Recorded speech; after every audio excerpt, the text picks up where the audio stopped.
Hi, in this video I will talk about the children of Israel, Surah, the verse 36. You shall not accept any information unless you verify it for yourself. I have given you the hearing, the eyesight, and the brain, and you are responsible for using them.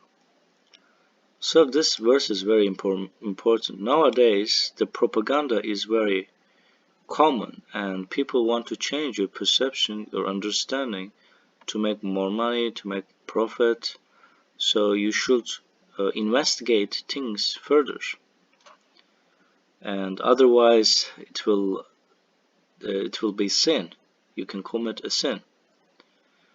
And also in the previous verse, you shall give full measure when you trade and weigh equitably. This is better and more righteous. And you shall not walk proudly on earth. You cannot bore through the earth, nor can you be as tall as the mountains. And also, this verse 36 is actually sort of about economy, because people spread bad information, those information generally for economical purposes too, and to make profit. And this is like a same, and it requires a cognitive thinking. It requires a cognitive skills. You shall not walk proudly on earth. You cannot bore through the earth, nor can you be as tall as the mountains. All bad behavior is condemned by your Lord. So that it shows that you shall not proudly. So maybe it gives people a sense of threat. So once they walk proudly, and then they maybe scare other people by walking, and they make them feel less confident. And it's important that it was mentioned mountains here, and mountains are very frequently used words in the Quran.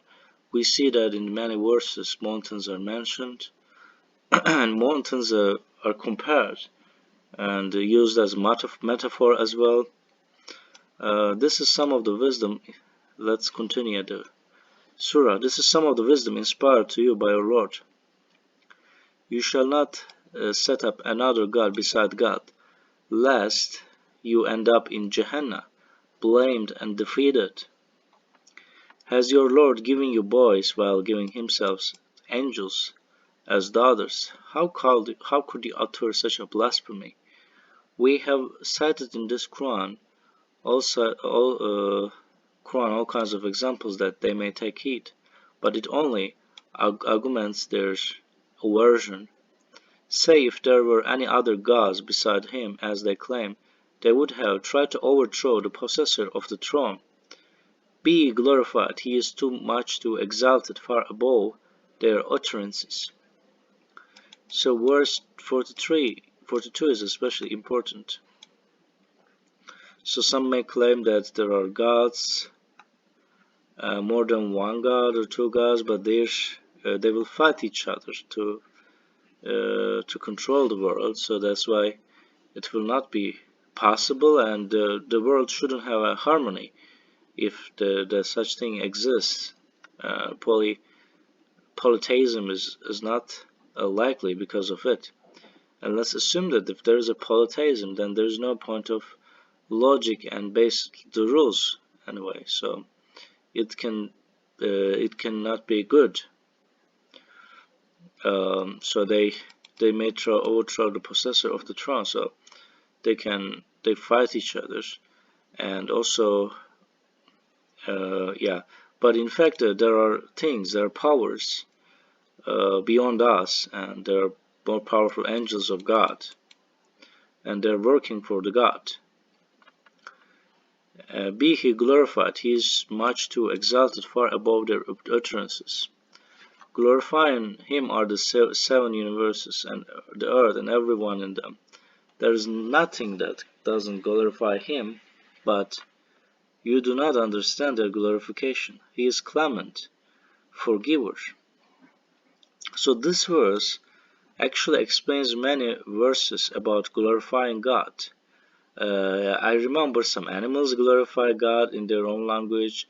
There's somehow maybe some waves or some way, and it's a communication sort of, but we don't understand it. Humans have uh, no capacity to understand it.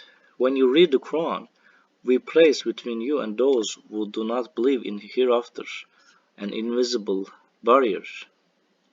So it's something like that. It's interesting, like it shows that it's a physical thing. This is not a metaphor.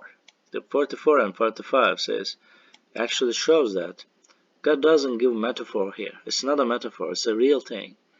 And then because in the 44 verse 44, it says that everything is glorifying Him somehow, mentioning God um, and praying for God, but we do not understand it. So there is another way, and when we read Quran, and there is also um, some some some things appearing, and those do not believe cannot be affected by it.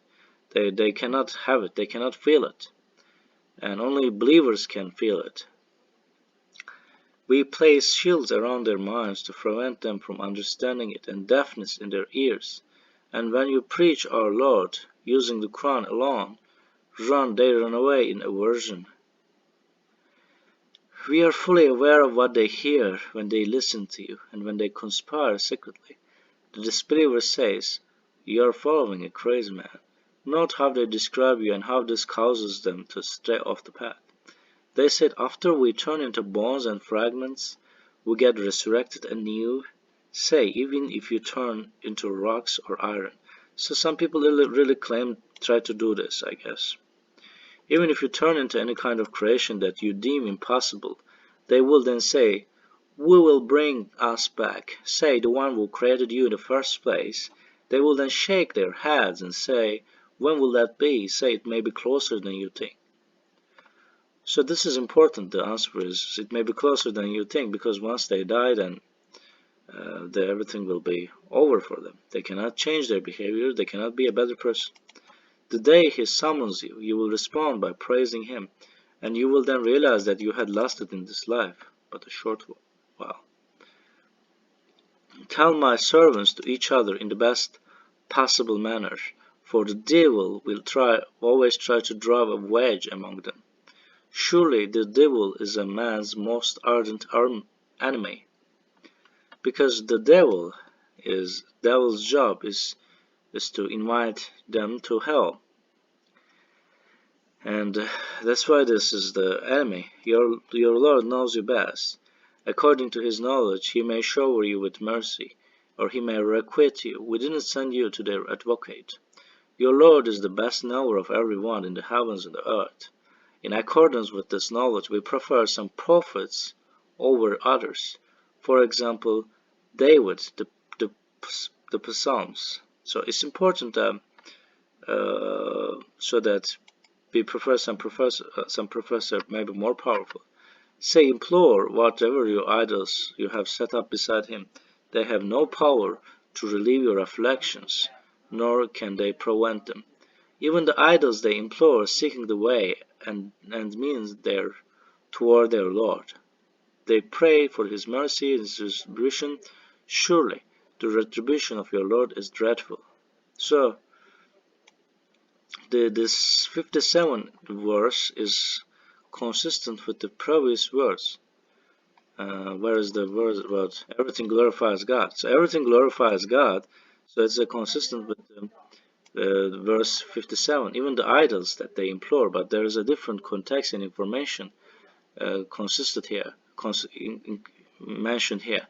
Even the idols they implore are seeking the ways and means towards their Lord. They pray for His mercy and fear His retribution. Surely the retribution of your Lord is dreadful.